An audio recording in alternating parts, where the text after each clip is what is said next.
السلام عليكم ورحمة الله وبركاته. إن الحمد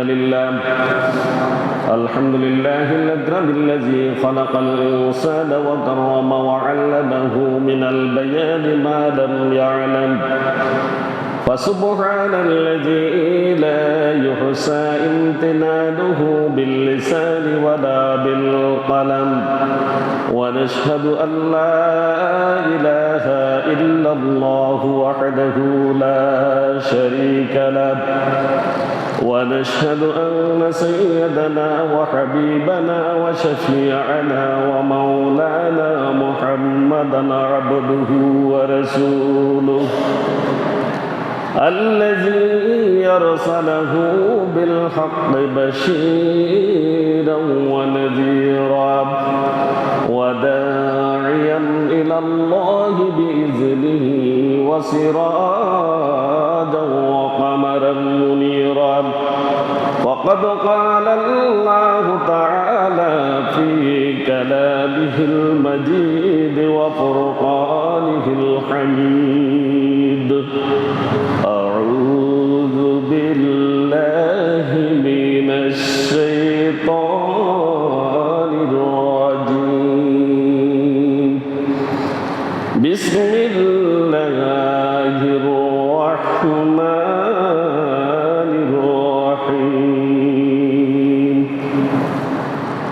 وجعلنا الليل والنهار آيتين، فمحونا آية الليل وجعلنا آية النهار. آية النهار مبصرة ليبتغوا فضلا من ربكم ولتعلموا عدد السنين والحساب، فصلناه تفصيلا. وقال تعالى في شان حبيبه ومحبوبه ومعشوقه مخبرا وآمرا: إن الله وملائكته يصلون على النبي يا أيها الذين آمنوا صلوا عليه وسلموا تسليما. اللهم صل على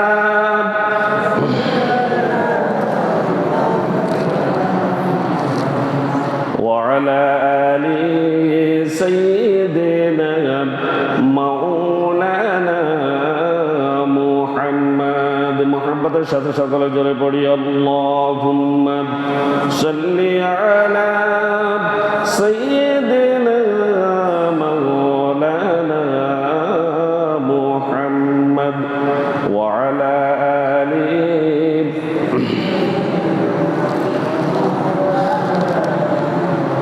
চন্দ্র সূর্য গ্রহ তারা লক্ষ কোটি মাখলুকাত দরুদ পড়ে সালাম পড়ে তোমার নামে দিবারাত।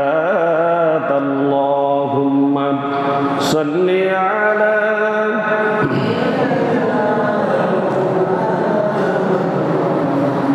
وعلى آل سيدنا مولانا محمد. بلغ العلا بكماله كشف الدجى بجماله حسنت جميع خصاله. صلوا عليه وآله. محمد سيد القرنين والثقلين والفريقين من عرب ومن عجم. بلغ العلا بكماله كشف الدجى بجماله حسنت جميع خصاله صلوا عليه وآله نبينا الآمر النهي فلا أحد أبر في قول لا منه ولا معني بلغ العلا بكماله كشف الدجى بجماله حسنت جميع خصاله صلوا عليه وآله ঐতিহ্যবাহী সলুয়া কেন্দ্রীয় জামে মসজিদে পবিত্র জুমার সালাত আদায় উপলক্ষে সমবেত সম্মানিত মুসল্লিয়ানে কেরাম, মুরব্বিয়ানে ইজাম, অত্র এলাকার সর্বস্তরের তৌহিদি জনতা, পর্দার আড়ালের মা ও বোনেরা, আসসালামু আলাইকুম ওয়া রাহমাতুল্লাহি ওয়া বারাকাতুহু। মহান আল্লাহ রাব্বুল আলামিন ওয়াল জালালের শুকরিয়া আদায় করছি, যেই মহান আল্লাহ সুবহানাহু ওয়া তাআলা আমাদেরকে আগেভাগে মসজিদে সমবেত হওয়ার তৌফিক এনায়েত করেছেন। প্রত্যেকে অন্তর থেকে শুকরিয়া আদায় করি, প্রত্যেকে বলি আলহামদুলিল্লাহ। আলহামদুলিল্লাহ আসতে হয়েছে, আলহামদুলিল্লাহ। দরুদ ও সালাম পেশ করছি বিশ্ব মানবতার মুক্তির দূত, সর্বকালের সর্বশ্রেষ্ঠ মহামানব, মানবতার বন্ধু হযরত মুহাম্মদ রাসূলুল্লাহ সাল্লাল্লাহু আলাইহি ওয়াসাল্লামের প্রতি, যাকে আল্লাহ রাব্বুল আলামিন এই বিশ্ববাসীর জন্য রহমত হিসেবে প্রেরণ করেছেন। সম্মানিত হাজিরিন, আজ হচ্ছে 21শে শাওয়াল 1447 হিজরি, 27শে চৈত্র 1432 বঙ্গাব্দ, 10 এপ্রিল 2026 খ্রিস্টাব্দ। আজ ফেনীতে সূর্য উঠেছে 5টা 39 দুপুর হয়েছে 11টা 51 এবং জুমার ওয়াক্ত শুরু হয়েছে 11টা 57 থেকে। আজ ফেনীতে সূর্য অস্ত যাবে 6টা 13 সম্মানিত হাজিরিন, আজকের আলোচনার খুতবার আলোচনা হচ্ছে পয়লা বৈশাখ, নববর্ষ উদযাপন, মঙ্গল শোভাযাত্রার ভয়াবহতা এবং মুসলিমদের জন্য করণীয় কি এবং বর্জনীয় কি। আমরা মনোযোগ সহকারে শুনবো ইনশাআল্লাহ। আল্লাহ আমাদের তৌফিক দান করুন। বৈশাখ বাংলা বর্ষপঞ্জির প্রথম মাস, আর পয়লা বৈশাখ হলো বাংলা বর্ষপঞ্জির প্রথম কি মাস। তাহলে বাংলা বর্ষপঞ্জির প্রথম মাস কি? বৈশাখ। এই প্রথম দিন বিশ্বের সব জায়গায় এই দিবসটিকে পালন করে থাকি। বাংলাদেশ, পশ্চিমবঙ্গ, ত্রিপুরা সহ বিভিন্ন অঞ্চলের বাঙালিদের কাছে এই দিনটি অত্যন্ত সুপরিচিত।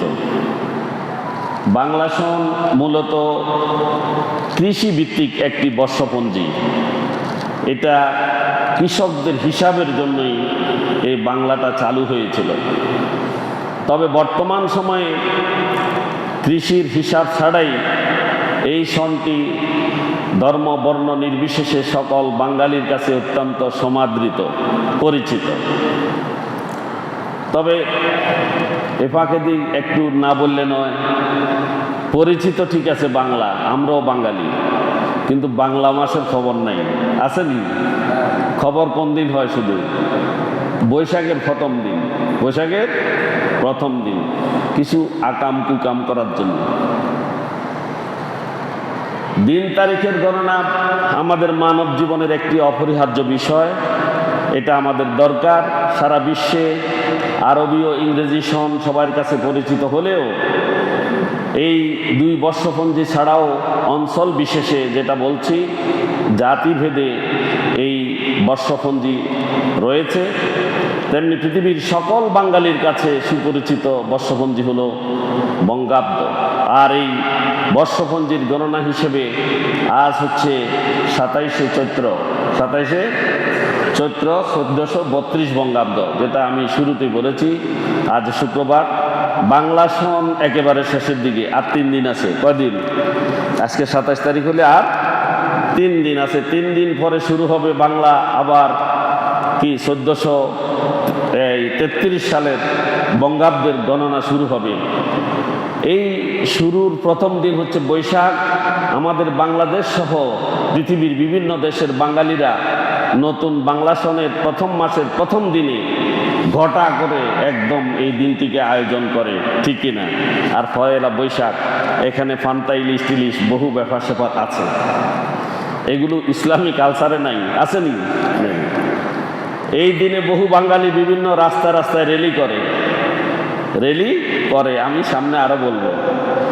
আতশবাজি করেনি, আতশবাজি করে, ছেলেরা ফটকা ফুটায়, তারপরে ফানুস উড়ায়, নাচ গান করে, ছেলে মেয়েরা একসাথে মেলামেশা করে, মঙ্গল শোভাযাত্রা সহ নানা শিরক এবং একদম কবিরা গুনাহের মধ্যে নতুন বছরকে স্বাগত জানিয়ে বরণ করে, ঠিক কিনা?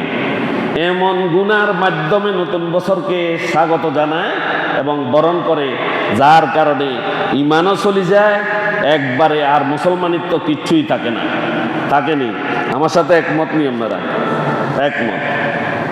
এমন অপ্রীতিকর এবং অপ্রত্যাশিত দৃশ্য কেবল বাংলা নববর্ষে পহেলা বৈশাখে হয় এমন নয়, এছাড়াও বিভিন্ন উৎসব হয়, এগুলাতেও আমরা এই সকল দৃশ্যের মুখোমুখি হয়ে থাকি, ঠিক কিনা? বাংলা বছরে ইংরেজি বছরের 31st নাইট উদযাপন করে, তারপরে উদযাপন করে বিয়ে শাদী আছে না, সেখানে এগুলো শুরু করে, এখানেও এগুলো হয়।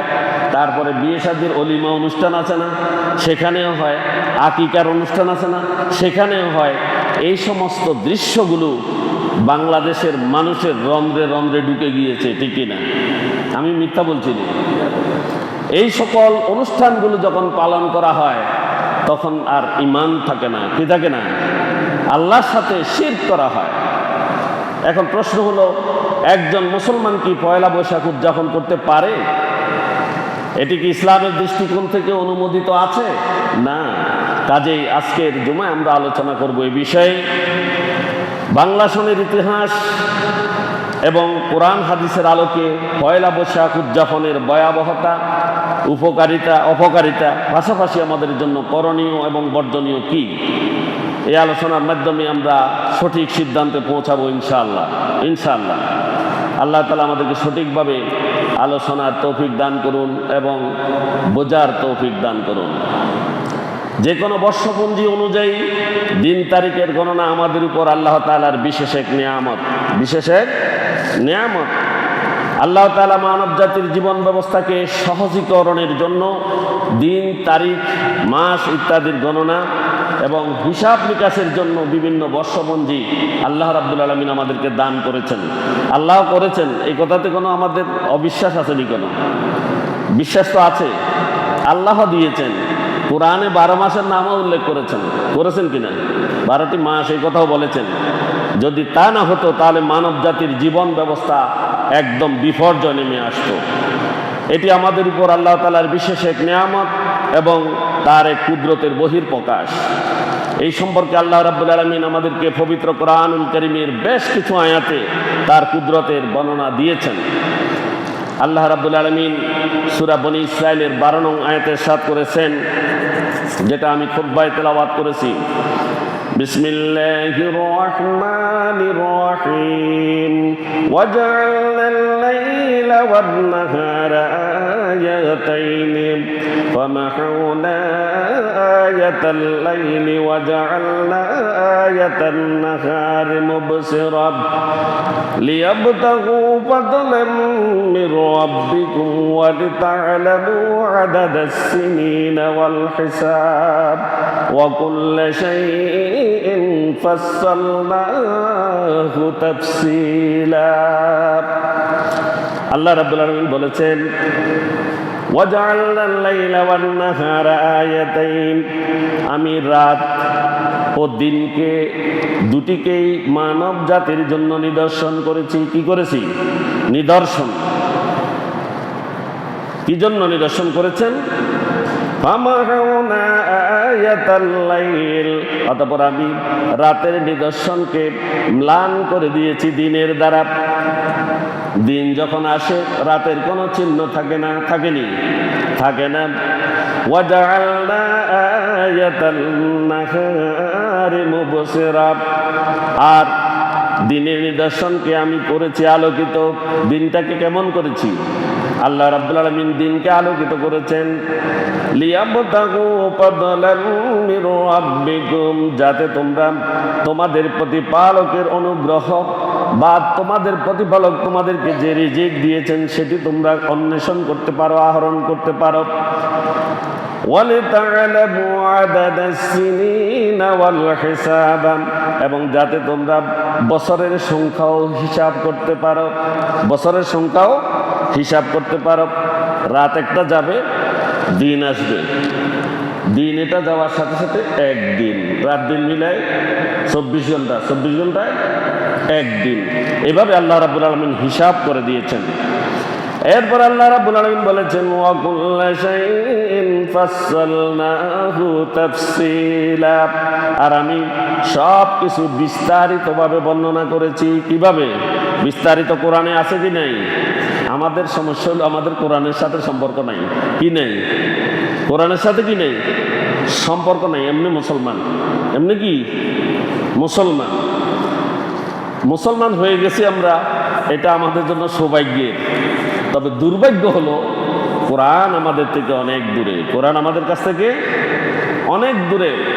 সূরা আনআমের 97 নং আয়াতে আল্লাহ রাব্বুল আলামিন আরো ইরশাদ করেছেন ওয়া হুয়াল্লাযী জাআলনা লাকুমুন নুজুমা লিতাহতাদু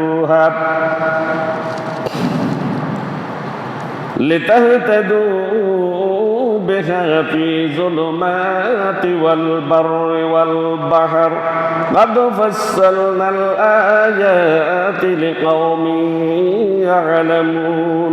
আল্লাহ রাব্বুল আলামিন আরো ঘোষণা করেছেন ওয়া হুয়াল্লাযী, তিনি হচ্ছেন সেই সত্তা, ওয়া জাআলনা লাকুমুন নুজুমা, যিনি তোমাদের জন্য নক্ষত্র রাজি সৃষ্টি করেছেন। আকাশে নক্ষত্র আছে নি? আছে। তারকা দেখি না? চন্দ্র দেখি, সূর্য দেখি, দেখি কিনা? নিহারিকা, গ্রহ, উপগ্রহ, ধূমকেতু, ছায়াপথ, উল্কাপিণ্ড আছে নি? এগুলো আল্লাহ রাব্বুল আলামিন ফিটিং করে দিয়েছেন। কি করে দিয়েছেন? আল্লাহ রাব্বুল আলামিন ফিটিং করে দিয়েছেন। এটা কি আমাদের উপকারে আসেনি? আসে না? আমাদের উপকারে আসেনি? চন্দ্র উপকারে আসে না? সূর্য উপকারে আসে না? তারকা উপকারে আসেনি? আসে। এই পৃথিবীকে আল্লাহ রাব্বুল আলামিন নক্ষত্র রাজি দিয়ে ভারসাম্যপূর্ণ করে দিয়েছেন। তবে এই নক্ষত্রগুলো কিন্তু আল্লাহর কথা মানে। আল্লাহর কথা কি মানে? লাশ-শামসু ইয়ামবাগি লাহা আন তুদরিকাল কমার ওয়ালাল লাইলু সাবিকুন নাহার ওয়া কুল্লুন ফি ফালাকিন ইয়াসবাহুন। যাকে যেখানে আল্লাহ রাব্বুল আলামিন যেভাবে রেখেছেন তারা ঠিক সেভাবে আল্লাহর হুকুম মেনে চলে। লাশ-শামসু ইয়ামবাগি লাহা আন তুদরিকাল কমার, সূর্যর কোনো শক্তি নেই চন্দ্রকে ধরার, চন্দ্রকে অতিক্রম করার ধরবার কোনো শক্তি কার নাই? সূর্যের নাই। ওয়ালাল লাইলু সাবিকুন নাহার, আর রাতের শক্তি নেই দিনকে অতিক্রম করার। আসেনি? নাই। ওয়া কুল্লুন ফি ফালাকিন ইয়াসবাহুন, প্রত্যেকে আপন কক্ষপথে পরিভ্রমণ করছে। নেহারিকা, নক্ষত্র, গ্রহ, উপগ্রহ, ধূমকেতু, ছায়াপথ, উল্কাপিণ্ড, আরো যত গ্রহ উপগ্রহ আছে সবগুলো আল্লাহর হুকুম মানে। শুধু আমরা একটু ব্যতিক্রম। আমরা একটু কি ব্যতিক্রম? মানব জাতি তো আশরাফুল মাখলুকাত। জ্ঞান দিছে আল্লাহ তাআলা, জ্ঞানের ঠেলায় হাইজেরে করেন বেয়ান। কথা বুঝছেন নি? কি আমি ভুল কইয়েন নি? আল্লাহ আশরাফুল মাখলুকাত বানাইছেন, সব সৃষ্টি আল্লাহকে মানছে, কিন্তু আমরা না। কেন? আমাদেরকে বেশি জ্ঞান দিছে, বেশি জ্ঞান দান করছে। ওই জ্ঞানের ঠেলায় একদম আল্লাহকে ভুলে গেছি নাকি? অনেকেই ভুলে আছি। আল্লাহ আমাদের হেফাজত করুন। লিতাহতাদু বিহা, যাতে তোমরা এগুলোর দ্বারা, এই যে আমি তোমাদের জন্য নক্ষত্র সৃষ্টি করেছি, এই নক্ষত্রগুলোর দ্বারা যাতে তোমরা পথ খুঁজে পাও, পথ খুঁজে পাও। এই নক্ষত্রগুলো তোমাদেরকে অন্ধকারে পথ দেখায়। ফিজ যুলুমাতি ওয়াল বাররি ওয়াল বাহর, তোমাদেরকে অন্ধকারে এই পুরা পৃথিবীতে জলভাগে এবং স্থলভাগে যেখানেই তোমরা যাও কিনা আল্লাহ রাব্বুল আলামিন এই নক্ষত্র রাজি দ্বারা সমুদ্রের গভীর অন্ধকারেও তোমাদেরকে পথ দেখান কে? আল্লাহ সুবহানাহু ওয়া তাআলা। আল্লাহ তিনি বলছেন কাদ ফাসসালনাল আয়াত, নিশ্চয়ই আমি নিদর্শনগুলো বিস্তারিতভাবে কোরআনুল কারীমে বর্ণনা করেছি। লিকাওমিন ইয়ালামুন, এমন এক জাতির জন্য যারা জ্ঞান দ্বারা চলে, যারা জ্ঞান রাখে, জ্ঞানকে খরচ করে, তাদের জন্যই আমি নিদর্শনগুলো সৃষ্টি করেছি এবং বিস্তারিতভাবে কোরআনে বর্ণনা করেছি। কোরআনে বর্ণনা করছে, কোরআনেতে আছে, মানব জাতির কাছে নাই, মানব জাতির কাছে নাই, পড়ে না তো। কোরআন যা একটু যারা পড়ে শুধু তেলাওয়াত করে, অর্থ তো বুঝে না। আর এটা আমাদের কোনো ভাষাও না, বুঝার কোনো সুযোগ নেই। এই জন্য কোরআনকে অর্থ সহ বুঝতে হবে। কি অর্থ সহ পড়া উচিত। সম্মানিত হাজরিন, উপরের আয়াতগুলোতে আল্লাহ তাআলা দিন, মাস ও বছরের গণনাকে বিভিন্নভাবে উল্লেখ করলেও সূরা তাওবার 36 নং আয়াতে আল্লাহ রাব্বুল আলামিন স্পষ্টভাবে উল্লেখ করেছেন 12 মাসে 1 বছর। কয় বছর? 12 মাসে 1 বছর। এটা এই গণনার বিষয়ে আল্লাহ বলেছেন, ইন্না ইদ্দাতাশ শুহুরি ইনদাল্লাহি 10 শাহরান ফি কিতাবিল্লাহি ইয়াওমা খালাকাস সামাওয়াতি ওয়াল আরদ মিনহা আরবা'তুন হুরুম যালিকা আদ-দীনুল কাইয়্যিম ফালা তুযলিমুনা ফীহিন্না আনফুসাকুম ওয়া কাতিলুল মুশরিকিনা কাফাতান। মুশরিকেরা যুদ্ধ করে, সে কথা বলছে, কামা ইউকাতিলুনাকুম কাফা ওয়া'লামু আন্নাল্লাহা মা'আল মুত্তাকিন। আল্লাহ রাব্বুল আলামিন বলছেন, ইন্না ইদ্দাতাশ শাহরি ইনদাল্লাহ শুহুরি ইনদাল্লাহ, আল্লাহর কাছে, নিশ্চয় আল্লাহর কাছে মাসের সংখ্যা হচ্ছে কত? 12 শাহরান, কত? 12 মাস। কত? কোরআনে আসেনি 12 মাসের কথা? আছে তো। 12 শাহরান ফি কিতাবিল্লাহি, আল্লাহ রাব্বুল আলামিনের বিধানে এটা লিখিত আছে, লিখিত আছে। ইয়াউমা খালাকাস সামাওয়াতি ওয়াল আরদ, যেদিন তিনি আকাশ মণ্ডলীয় পৃথিবী সৃষ্টি করেছেন, মিনহা আরবা'তুন হুরুম, আল্লাহ রাব্বুল আলামিন যেদিন পৃথিবী, আকাশ মণ্ডলী এবং সব কিছু যখন তিনি সৃষ্টি করেছেন, সব সৃষ্টিকে যেদিন থেকে সৃষ্টি করেছেন সেদিন থেকেই তিনি 12 মাস নির্ধারণ করে দিয়েছেন। কয় মাস? 12 মাস। তাহলে এই 12 মাস কি মানুষে বানাইছেনি? মানুষে বানাইছেনি? এটা আল্লাহ রাব্বুল আলামিন দিয়েছেন। মিনহা আরবা'তুন হুরুম, এর মধ্যে 4টি মাস হচ্ছে পবিত্র বা নিষিদ্ধ, যেখানে যুদ্ধ বিগ্রহ করা হারাম, হারাম করা হয়েছে এই সম্মানিত মাসগুলোকে, 4টি মাস। যালিকাদ-দীনুল কাইয়্যিম, এটাই আল্লাহ রাব্বুল আলামিনের সুপ্রতিষ্ঠিত এবং সঠিক বিধান, সঠিক বিধান আল্লাহ রাব্বুল আলামিনের এটি। ফালা তুযলিমুনা ফীহিন্না আনফুসাকুম, সুতরাং তোমরা এই মাসে তোমাদের নিজেদের প্রতি তোমরা কখনো জুলুম করো না, জুলুম করো না। এখন আমরা তো জুলুম করি নিজেদের প্রতি। অন্যায় করলে এটা কার কার ভাগে যায়? নিজে অপরাধ করলে কার ভাগে যায়? আরেকজনের ভাগে যাবে নি? যাবে না। নিজে অপরাধ করলে এটা নিজের ভাগে থাকবো, ঠিক কিনা? তো এই জন্য বলছে, নিজেরা নিজেদের প্রতি তোমরা জুলুম করো না। ওয়া কাতিলুল মুশরিকিনা কাফা, শুধু নিজেদের প্রতি জুলুম না করে ক্ষান্ত থেকো না। তোমরা কি করবা? তোমরা মুশরিকদের বিরুদ্ধে একসাথে সংঘবদ্ধ হয়ে তোমরা লড়াই করো। কি করো? সংগ্রাম করো, তোমরা চেষ্টা করো মুশরিকদেরকে পেরিয়ে আনার জন্য। তোমরা তো নিজেরা যাবে না, যাবে না, নিজেরা জুলুম থেকে বাঁচবে, বরংস যারা সেখানে যায়, যে সকল মুশরিক, সেগুলোকে তোমরা সেখান থেকে সংঘবদ্ধভাবে, এককভাবে নয়, সংঘবদ্ধভাবে তাদেরকে প্রতিহত করো। কি করো? প্রতিহত করো। এটা আল্লাহ রাব্বুল আলামিন বলছেন। কিভাবে প্রতিহত করবে? কামা ইউকাতিলুনাকুম কাফা, কাফেররা কিন্তু সংঘবদ্ধ, আল্লাহ নিজে বলে দিচ্ছে। সকল কাফের কিন্তু এক, কথা খেয়াল করেন, ঠিক কিনা? কাফেররা এক কিনা? মাতের নার কথা মনে বুঝেন না। সকল কাফেররা এক কিনা? ইহুদি, নাসারা, খ্রিস্টান, বর্তমানে যে ফিলিস্তিনকে যে ইসরায়েলে মারছে, মুসলমানদের মধ্যে অনৈক্যের কারণে এটা সম্ভব হয়েছে। মুসলমানরা এক নাই, কি নাই? মুসলমানরা এক না থাকার কারণে ফিলিস্তিন মুসলমানদের প্রথম কিবলা বাইতুল মুকাদ্দাসের উপরে আঘাত করতে তারা কি সক্ষম হয়েছে? শুধু মুসলমানরা এক না থাকার কারণে। মুসলমানরা সংঘবদ্ধ নাই, আল্লাহ রাব্বুল আলামিনের এই আয়াতের সাথে তারা সংশ্লিষ্ট নয়, তারা এই আয়াতকে মানে না। যদি মানতো, মুসলমানরা যদি এক থাকতো, যদি এই যে সৌদি আরব বাহরাইন, কুয়েত, কাতার, মধ্যপ্রাচ্যের সমস্ত দেশগুলো যদি এক থাকতো, সৌদি ওখান থেকে আমেরিকা থেকে এসে কি ইরানের উপরে আক্রমণ করতে পারে? অথচ ইরান ফিলিস্তিনের উপরে আক্রমণের কারণে ইরান ইসরায়েলকে ধ্বংস করতে চাচ্ছে, আর অন্যান্য মুসলমানরা ইরানের বিরুদ্ধে লেগে আছে, ঠিক কিনা? মুসলমানদের মধ্যে কি নাই? একতা নাই। অথচ ইরান মুসলমানদের কেবলা রক্ষা করার চেষ্টা করছে, আর মুসলমানেরা ইরানের বিরোধিতা করছে, ঠিক কিনা? আল্লাহ রাব্বুল আলামিন বলছেন ফালা তুজলিমু ফিহিন্না আনফুসাকুম, তোমরা নিজেদের উপরে তোমরা জুলুম করো না। ওয়াকাতিলুল মুশরিকিনা কাফা, মুশরিকদের সাথে তোমরা সংঘবদ্ধভাবে কি করো? সংগ্রাম করো।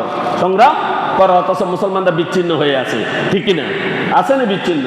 এক নাই। কামা ইউকাতিলুনাকুম কাফা, এবার আসেন, তারা সংঘবদ্ধভাবে যেভাবে তোমাদের উপরে জুলুম করে, তোমাদের উপরে সংগ্রাম করে, যুদ্ধ করে, তোমরা সেভাবে সংঘবদ্ধ হও। আল্লাহ রাব্বুল আলামিন কি এখানে মিছা কথা কইছেনি? সত্য বলছে কিনা? যে তারা সবাই কিন্তু সংঘবদ্ধ, আমেরিকা থেকে এসে ইসরায়েলকে সহায়তা করছে, ঠিক কিনা? সমস্ত ইহুদি নাছারারা সবগুলো মুসলমানদের বিরুদ্ধে তারা একাট্টা, আর মুসলমানরা এক হতে পারছে না। আল্লাহ রাব্বুল আলামিন মুসলমানদেরকে সমস্ত অনইসলামিক কাজের জন্য মুশরিকদের বিরুদ্ধে এক হওয়ার জন্য বলেছেন এবং শক্তিশালীভাবে প্রতিরোধ করার জন্য বলেছেন। ওয়ালামু আন্নাল্লাহা মাআল মুত্তাকিন, আর আমাদেরকে আল্লাহ রাব্বুল আলামিন বলছেন, জেনে রাখো আল্লাহ মুত্তাকিদের সাথে আছে। যারা আল্লাহকে ভয় করে না তাদের সাথে আল্লাহ রাব্বুল আলামিন নেই, আসেনি। আল্লাহ রাব্বুল আলামিন তাদের সাথে থাকবে না। সম্মানিত হাজিরিন, উপরোক্ত আয়াতে আল্লাহ তাআলা 12 মাসে এক বছরের যে হিসাবটি আমাদেরকে দিয়েছেন তা মূলত আরবি মাসের হিসাব, আর আমাদের বাংলা বর্ষপঞ্জিটি মূলত আরবি সন তথা হিজরি সন থেকেই কনভার্ট করে বাংলাতে আনা হয়েছে। যাও, এই আয়াতগুলো থেকে পরিষ্কার জানা গেল যে রাত দিনের পরিবর্তন, দিন, সপ্তাহ, মাসের গণনা মানুষের জীবন ব্যবস্থা সুশৃঙ্খলভাবে পরিচালনার ক্ষেত্রে সর্বক্ষেত্রেই আমাদের জন্য আল্লাহ রাব্বুল আলামিনের এটি একটি বিশাল নেয়ামত। আমরা তো এখন বলতে পারি কার কত বছর হায়াত এসে, দিন গণনা করি, মাস গণনা করি, বছর গণনা করি, এইভাবে আমরা নিজেদের হায়াতও বলতে পারছি। এটা আল্লাহ রাব্বুল আলামিন কুরআনুল কারীমে দিয়েছেন, এটা তার নেয়ামত। আসেন, এই যে বাংলা সনের ইতিহাসটা আমরা একটু জানি। তারিখে ইলাহি থেকে এই বঙ্গাব্দের আগমন, মুঘল সম্রাট আকবরের অন্যতম মন্ত্রী পরিষদের সদস্য বিশিষ্ট ইতিহাসবিদ আবুল ফজল এর লিখিত 3 খণ্ড বিশিষ্ট বই আকবরনামা, আকবরনামা এর 3য় খণ্ড, যাতে আইনে আকবরী তথা সম্রাট আকবরের শাসন ব্যবস্থা, প্রশাসন, অর্থনীতি এবং রাজনীতির বিবরণ আছে। এই বইয়ের ভাষ্যমতে বাংলা সনের উৎপত্তি মূলত কৃষি এবং খাজনা আদায়ের সাথে সম্পর্কিত। আগে আমাদের এখানে রাজা ছিল, প্রজা ছিল। প্রজারা এই কৃষি জমি চাষ করত, রাজা তাদেরকে কিছু জায়গা দিত, এটা তুমি চাষ করো, এবং তারা বছরের শেষে খাজনা আদায় করত। কি করত? খাজনা আদায় করত। খাজনা আদায়ের শেষ তারিখ ছিল চৈত্র সংক্রান্তি, যেটাকে বলে চৈত্রের শেষে তারা দিত, আর রাজারা নিত, খাজনা দিত এবং নিত। খাজনা দেয়া নেয়া শেষ হলে চৈত্রের 31 তারিখে, বৈশাখের 1 তারিখে রাজাও খুশি, প্রজাও খুশি। রাজাও খুশি, প্রজাও খুশি। রাজা খুশি এই জন্য যে প্রজারা কি করেছে? খাজনা আদায় করেছে। আর প্রজারা খুশি এই জন্য তারা খাজনা আদায় করতে পেরেছে। এই জন্য রাজারা প্রজাদেরকে দাওয়াত করি মিষ্টি খাওয়াইতো এবং বিভিন্ন ভাবে তাদেরকে দাওয়াত করি খানা খাওয়াইতো।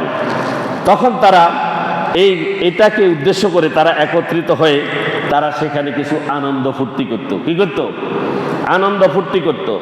আর এই আনন্দ ফুর্তি থেকে আস্তে আস্তে এখন আমাদের কাছে চলে আসছেনি।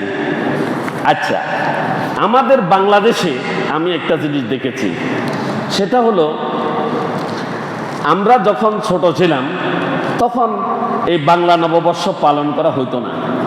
তেমন একটা ছিল না আমাদের আমরা যখন ছোট ছিলাম। কিন্তু এখানে ইতিহাস কি বলছে, বাংলাদেশে বাংলা নববর্ষ কখন থেকে শুরু হয়েছে? বাংলাদেশে বাংলা নববর্ষ শুরু হয়েছে আপনার 1979 সালে। কত সালে? 1979 সালে। কোথায়? ঢাকা বিশ্ববিদ্যালয়ে। কোথায়? ঢাকা বিশ্ববিদ্যালয়ে। সেখানে প্রথম বাংলা নববর্ষ শুরু হয় 1979 সালে। চারুকলা অনুষদ এর উদ্যোগে বড় বড় মুখোশ, ফাঁকি, বাঘ, ফেঁসা ইত্যাদির মুখোশ বানিয়ে রঙিন প্রতীকী ভাস্কর্য এবং ডাক, দোল, নাচ, গান ইত্যাদির ব্যবস্থার মাধ্যমে তারা একটা র্যালি করে। কত সালে? 1979 সালে। ইতিহাসটা আমাদের জানা দরকার। আমরা বাঙালিরা সব কানে বলছি, সরকার সহ আমাদের সকল ক্ষেত্রে গলত, সবাই ভুল কথা বলছে। বাংলাদেশে প্রথম শুরু হয়েছে 1979 সালে, আর বলে আমাদের 1000 বছরের ঐতিহ্য। কোথায় 1000 বছরের ঐতিহ্য? আমরা 1000 বছর এগুলো পালন করি নাই, কোনো মুসলমান এটা পালন করে নাই।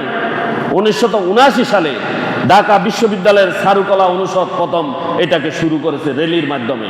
তারা বাঘ, ফাঁকি, ফেঁসা বিভিন্ন রকমের মূর্তি বানিয়ে তারা মুখের ভিতরে লাগিয়ে তারা এই ভাস্কর্য দিয়ে এটার নাম দিয়েছিল আনন্দ শোভাযাত্রা। কি দিয়েছিল?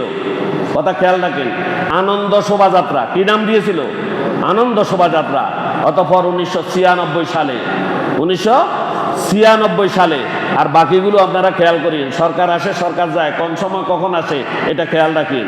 1996 সালে মাত্র 7 বছরের মাথায় আনন্দ শোভাযাত্রার নাম পরিবর্তন করে এটার নাম করা হয় মঙ্গল শোভাযাত্রা। নাউজুবিল্লাহ পড়েন সবাই, একজনও বাদ দিবেন না, সবাই পড়েন নাউজুবিল্লাহ। মঙ্গল একমাত্র তিনিই করবেন যিনি আমাকে সৃষ্টি করেছেন। কোনো ফাঁকি, কোনো ফেঁসা, কোনো ভূত, কোনো বাঘ তার অবয়ব ধারণ করে রাস্তায় মিছিল করলে সেটাই আমার মঙ্গল করতে পারবে না। যারা এটা করবে তারা শিরক করছে। কি করবে? শিরিক। মঙ্গল শোভাযাত্রার উদ্দেশ্যটা কি? মঙ্গল শোভাযাত্রার উদ্দেশ্য হলো, এই র্যালির মাধ্যমে তাদের উদ্দেশ্য দুইটি। কয়টি? দুইটি উদ্দেশ্য। শোভাযাত্রার নামে মঙ্গল প্রার্থনা করা আর অশুভ শক্তি দূর করা। এখন আসেন, নাউজুবিল্লাহ পড়িল আগে, নাউজুবিল্লাহ। এই শোভাযাত্রার মাধ্যমে কি আমাদের মঙ্গল হবে? কোনো মুসলমান কি এটা বিশ্বাস করতে পারে? করলে কি তার ঈমান থাকে? থাকে না। এরপরে আসেন অশুভ শক্তি দূর করা। অশুভ শক্তি কি দূর হবে? আপনি সারাদিন না আসলে গাইলে কি অশুভ শক্তি দূর হবে? আপনার ভাগ্যে আল্লাহ রাব্বুল আলামিন যেটা নির্ধারণ করেছেন সেটা নাড়ানোর কোনো শক্তি এই পৃথিবীতে কারো নাই, আছে কিনা? এই ঈমান যদি না থাকে, আপনার মঙ্গল শোভাযাত্রা টাত্রা এগুলা দিয়ে কি করবেন আপনি? এটা কোনো কাজে বসবে না। মঙ্গল শোভাযাত্রা কখনো এটি বাঙালি সংস্কৃতি ছিল না, নয়। মঙ্গল শোভাযাত্রাকে বর্তমানে বাংলাদেশের তথাকথিত কিছু বুদ্ধিজীবী, আমি বুদ্ধিজীবী বলতে চাই না, যাদের কাছে কোরআনের জ্ঞান নেই, হাদিসের জ্ঞান নেই, তাদেরকে আমরা বুদ্ধিজীবী বলছি। এটাও একটা ডাহা মিথ্যা কথা, ঠিক কিনা? তারা কির বুদ্ধি আছে? এটা বুদ্ধি প্রতিবন্ধী এরা। এটি বাঙালির 1000 বছরের ঐতিহ্য বলে, অথচ বাস্তবতা হলো এটি শুরু হয়েছে কত সালে? 1979 সালে বাংলাদেশে ঢাকা বিশ্ববিদ্যালয়ের চারুকলা অনুষদ থেকে শুরু হয়েছে। এখন আসেন মঙ্গল শোভাযাত্রা সম্পর্কে ইসলামী দৃষ্টিকোণ কি? ইসলাম কিন্তু সত্য সাপেক্ষে কোনো সংস্কৃতিকে অস্বীকার করে না। শর্ত হলো যা কোরআন এবং সুন্নাহর বিরোধী নয়। যা কোরআন এবং সুন্নাহর বিরোধী নয় এমন সংস্কৃতি পালন করা যায়, কিন্তু কোরআন এবং সুন্নাহ যেটা নিষেধ করেছে এটা সম্পূর্ণ হারাম। সম্পূর্ণ কি? হারাম। এখন আসেন মঙ্গল শোভাযাত্রার কথা কোরআন হাদিসে আসেনি? আসেনি? নাই। তাহলে এটা হারাম না আরাম? কোনটা? হারাম। কোনো কাজ যদি মানুষের তৈরি হয় এবং শরীয়ত বিরোধী না হয় তাহলে ইসলাম তা করতে নিষেধ করে না, যদি সেটা হালাল পর্যায়ে হয়। পক্ষান্তরে যদি তা শরীয়ত বিরোধী হয় তাহলে তা কোনো জাতির সংস্কৃতি হলেও ইসলাম তাকে গ্রহণ করে না এবং ইসলাম এটিকে কঠোরভাবে হারাম করেছে। তেমনিভাবে মঙ্গল শোভাযাত্রাও আমাদের জন্য হারাম। মঙ্গল শোভাযাত্রা আমাদের জন্য হারাম। কাদের? মুসলমানদের জন্য। অন্যদের জন্য কি হেতারা জানবো, আমাদের জন্য কি হারাম। কেননা এটি যে উদ্দেশ্যে করা হয় তা সম্পূর্ণ শিরক, তা সম্পূর্ণ কি শিরক। বড় বড় মুখোশ, এই যে পাখি, বাঘ, ফেঁসা, রঙিন প্রতীকী ভাস্কর্য, বিভিন্ন রকমের ডাক, ডোল, নাচ, গাজনা, বাজনা ইত্যাদির মাধ্যমে যে কল্যাণ কামনা করে, আসলে কোনো কল্যাণ আসে না, বরং একমাত্র কল্যাণ আসে আল্লাহ রাব্বুল আলামিনের পক্ষ থেকে। আল্লাহ রাব্বুল আলামিনের পক্ষ থেকে। মহান আল্লাহ পাক রব্বুল আলামিন পবিত্র কোরআনুল কারীমের সূরা ইউনূসের 107 নং আয়াতে ইরশাদ করেছেন, ওয়া ইয়ামসাসকাল্লাহু বিদুররিন ফালা কাশিফা লাহু ইল্লা হুয়া ওয়া ইন ইউরিদকা বিখাইরি ফালা রাদ্দা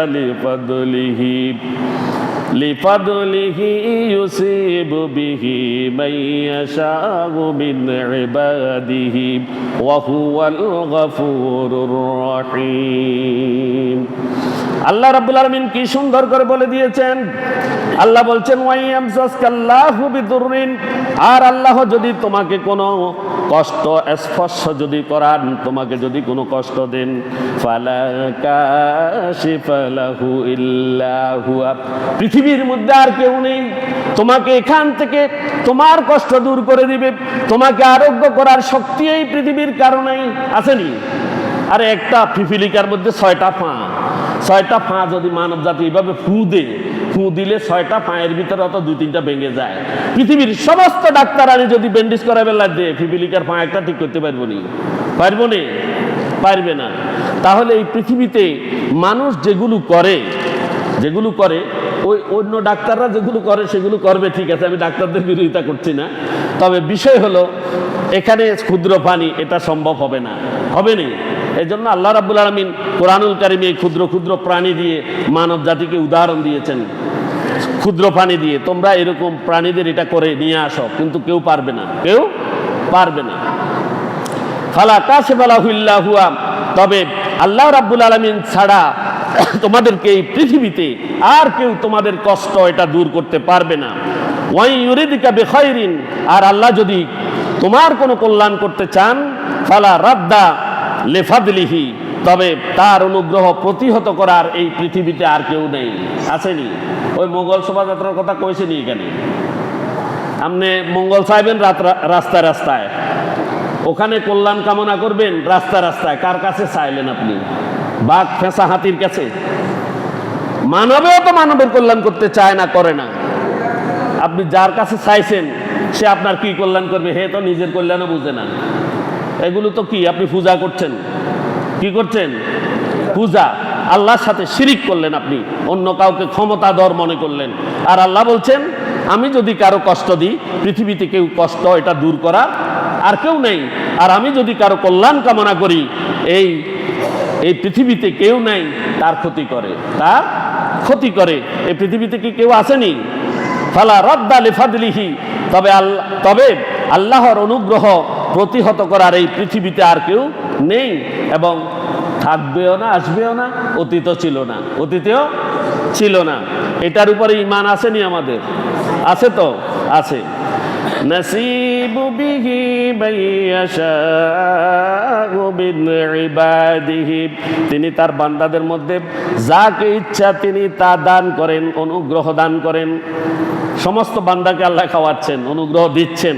এজন্য তার প্রতি কঠোরভাবে আমাদের ঈমান রাখা দরকার। ওয়া হুয়াল গফুরুর রহিম, আর তিনি অতি ক্ষমাশীল এবং পরম দয়ালু। আল্লাহ রাব্বুল আলামিন দয়া করে খাওয়াচ্ছেন, পড়াচ্ছেন, আর তার বিরোধিতা করে আমরা যাচ্ছি কোথায়? রাস্তায় র্যালি করার জন্য। যাব না, আমাদের সন্তানদেরকেও দেব না। রাষ্ট্র যদি করে, এটা দায়ভার রাষ্ট্র নিবে।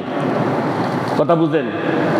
রাষ্ট্র আপনারা যদি ইসলামী সরকার যদি পাঠান, তাহলে কিন্তু এই মঙ্গল শোভাযাত্রা হবে না। যদি অনইসলামিক সরকার আসে, আপনারা এটা হবে। এটা কি হচ্ছে তো, চলতেছে তো, আমরা দেখতেছি। 1979 সালে শুরু হয়ে এখন আমরা তো কিছু বছর বাধ্য হয়েছি, আমিও গিয়েছি আমাকে সেখানে নেওয়া হয়েছে। আমার দুজন ছাত্র এখানে আছে, পাঞ্জাবি গায়ে টুপি মাথায় দিয়ে আমি গিয়েছি, যেতে হয়েছে আমাদেরকে। তাহলে আমরা কোন ইসলামিক রাষ্ট্রে আছি? কোন আল্লাহর বান্দা আমরা? কোন রাসূলের উম্মত আমরা? কোথায় আছি? আল্লাহ আমাদের হেফাজত করুন, আমাদের রাষ্ট্রের সবাইকে সুমতি দান করুন। রাষ্ট্র যারা পরিচালনা করছে তাদেরকে আল্লাহ রাব্বুল আলামিন ইমানে নূরে রহমতে ভরপুর করে দিন, করতে বলি আমিন। আল্লাহ তাআলা যদি কল্যাণ চান, কল্যাণ হবে, আর কেউ কল্যাণ করতে পারবে না। হযরত ইবনে আব্বাস রাদিয়াল্লাহু তাআলা আনহু থেকে বর্ণিত, তিনি বলেন, কোন এক সময় আমি রাসূলুল্লাহ সাল্লাল্লাহু আলাইহি ওয়াসাল্লামের পিছনে ছিলাম। তিনি বললেন, হে যুবক, আমি তোমাকে কয়েকটি কথা শিখিয়ে দিচ্ছি, তুমি আল্লাহ তাআলার এই বিধিনিষেধ রক্ষা করবে। আল্লাহ তাআলা এই বিধিনিষেধ যদি তুমি রক্ষা করো তাহলে আল্লাহ রাব্বুল আলামিন তোমাকে রক্ষা করবেন। তুমি আল্লাহ তাআলার সন্তুষ্টির প্রতি লক্ষ্য রাখবে, আল্লাহ তাআলাকে তুমি সব সময় তোমার কাছে পাবে। তোমার কোনো কিছু চাওয়ার প্রয়োজন হলে আল্লাহ তাআলার নিকট চাইবে। কার কাছে চাইবে? আল্লাহর কাছে চাইবে। আর যদি সাহায্য প্রার্থনা করতে হয় তাহলে আল্লাহর নিকটেই করবে। আর জেনে রাখো, যদি সকল উম্মত তোমার কোনো উপকারের উদ্দেশ্য ঐক্যবদ্ধ হয়, আল্লাহ না চাইলে কেউ উপকার করতে পারবে না। আর সমস্ত লোক যদি তোমার ক্ষতি করার জন্য একত্রিত হয়, তাহলে আল্লাহ যদি ক্ষতি না করেন তাহলে কেউ তোমার ক্ষতি করতে পারবে না। যতটুকু আল্লাহ রাব্বুল আলামিন তোমার তাকদীরে লিখে দিয়েছেন, এজন্য বলছে তাকদীরের উপর বিশ্বাস করা ফরজ। তাকদীরের উপর বিশ্বাস করা কি ফরজ? তাকদীরে যা রেখেছেন সেটাই হবে। আল্লাহ রাব্বুল আলামিনের রাসূল এটাই বলেছেন যে এইটা লেখার পরে, তাকদীর লেখার পরে কলমটাকে তুলে নেওয়া হয়েছে এবং কাগজগুলো শুকিয়ে গিয়েছে। তাকদীর এটা পরিবর্তন হবে না, তাকদীর পরিবর্তন হবে না। আল্লাহ রাব্বুল আলামিন যেখানে কলম মেরেছেন সেটার বাহিরে কিছুই হবে না। এরপরে আসেন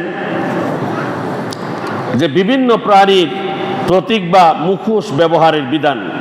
মঙ্গল শোভাযাত্রায় আমরা যেগুলো দেখি এগুলো আমি আগেই বলেছি হারাম। এগুলো কি হারাম সম্পূর্ণ। কোনো ফেসার ছবি, এখন তো ঈদের মাঠেও বেছে, ঈদের মাঠেও বেছে মুখোশ, বেছেনি, নাউজুবিল্লাহ।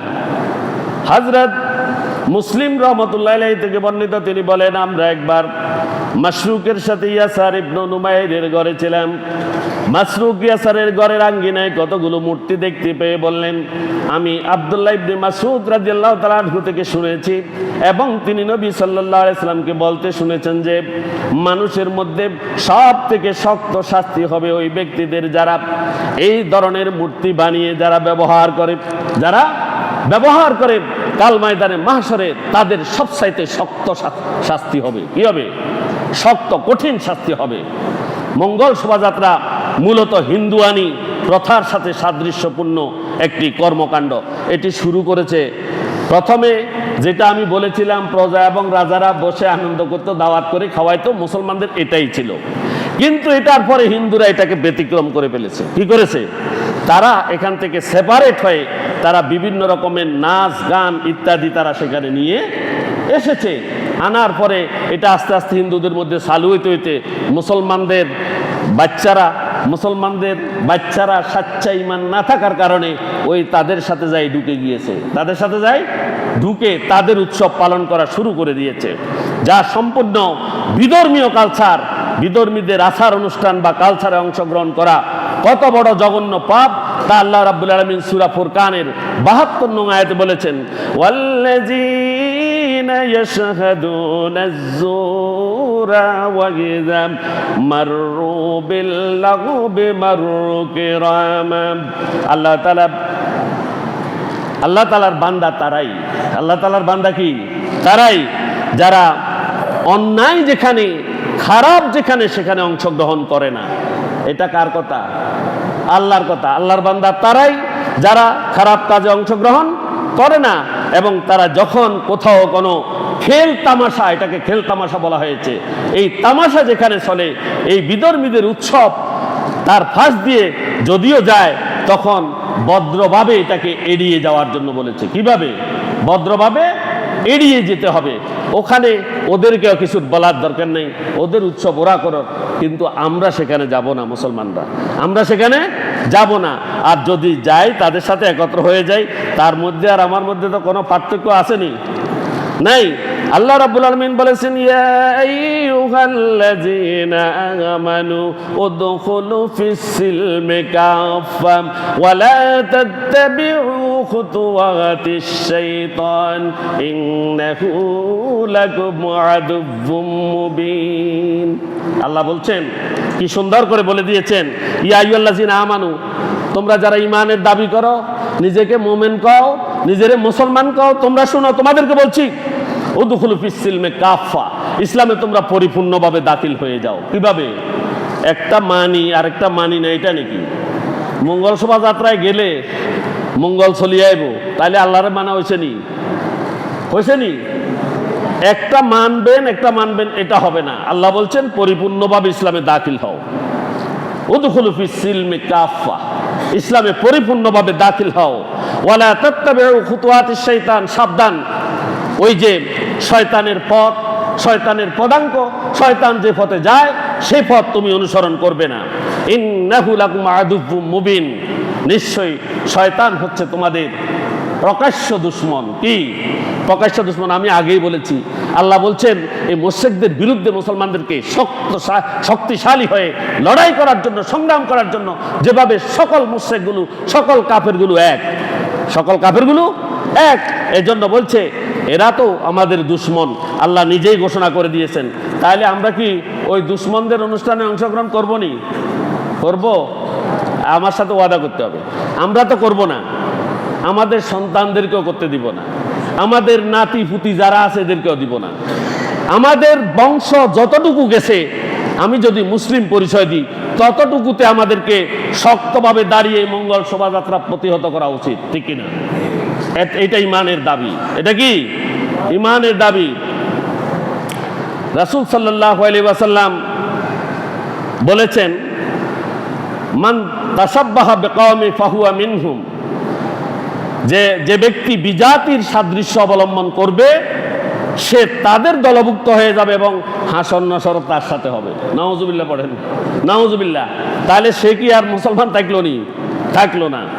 এরপরে বাইহাকির 18,861 নং হাদিসের সাথ হয়েছে যে হযরত ওমর রাদিয়াল্লাহু আনহু বলেন, তোমরা অনারবদের ভাষা শিখিও না এবং মুশরিকদের উৎসবের দিনে তাদের গির্জায় তোমরা যাবে না। কোথায় যাবে না? মুশরিকদের উৎসবে তাদের গির্জায় যাবে না। হিন্দুদের ওই যে কিনা কয় কিয়া দুর্গা পূজা, মুসলমানদের ছেলেদের জন্য হিন্দুরা জায়গা পায় না। নাউজুবিল্লাহ। ওখানে যায়, তারা যায়নি। আর নাম দিছে কি? মুসলমান। নাম দিছে কি? মুসলমান। নাম আব্দুর রহমান। কাজে কর্মে কি? রবার্টসন। কাজে কর্মে কি? রবার্টসন।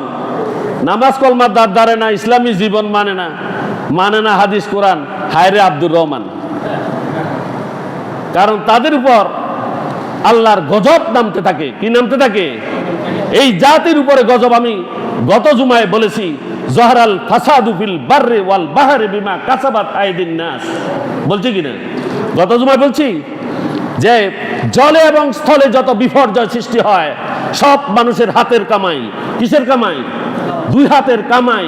তারা তাদের হাত দিয়ে কামায়। হিন্দুদের মূর্তি পূজায় তারা যায়। কোন হিন্দু আমাদের ঈদে এসেছে? এসেছেনি? হিন্দুরা আমাদের ঈদে আসে? আমাদের শবে কদরে আসে? শবে বরাতে আসে? আমরা কেন যাই? এটা আমাদের ইমানের চরম দুর্বলতা, চরম দুর্বলতা। এই জন্য আল্লাহর গজব আমাদের উপরে নেমে আসছে। হযরত ওমর রাদিয়াল্লাহু তাআলা আনহু বলেন, তোমরা আল্লাহর দুশমন তথা মুসলিমদের উৎসব থেকে সম্পূর্ণ দূরে থাকবে। হযরত আব্দুল্লাহ বিন ওমর রাদিয়াল্লাহু তাআলা আনহু বলেন, যে ব্যক্তি অনারব তথা মুসলিমদের দেশে বসবাসের ঠিকানা বানালো এবং তাদের আচার অনুষ্ঠান এবং ধর্মীয় কালচারে অংশগ্রহণ করে তাদের সাদৃশ্য অবলম্বন করলো, আর এমত অবস্থায় যদি সে মৃত্যুবরণ করে, সে তাদের সাথেই কিয়ামতের ময়দানে হাসরের দিন উঠবে। নাউজুবিল্লাহ পড়েন। তাহলে সম্মানিত উপস্থিতি, আমরা কি করব? আমরা এই মঙ্গল শোভাযাত্রা যেটা, এখানে যাব নাকি? আমরা যাব? মঙ্গল শোভাযাত্রায় আমাদের কোনো যাওয়ার দরকার নাই। আল্লাহ রাব্বুল আলামিন আমাদেরকে সহ, আমাকে সহ, আমার পরিবার, আপনাদেরকে, আপনাদের পরিবারকে, আপনাদের আত্মীয় স্বজনকে প্রত্যেকগুলো থেকে এই শিরকি কাজ থেকে বেঁচে থাকার তৌফিক দান করুন। প্রত্যেকে বলি আমিন। ওয়া আখিরু দাওয়ানা আলহামদুলিল্লাহি রাব্বিল আলামিন। আসসালামু আলাইকুম ওয়া রাহমাতুল্লাহি ওয়া বারাকাতুহু।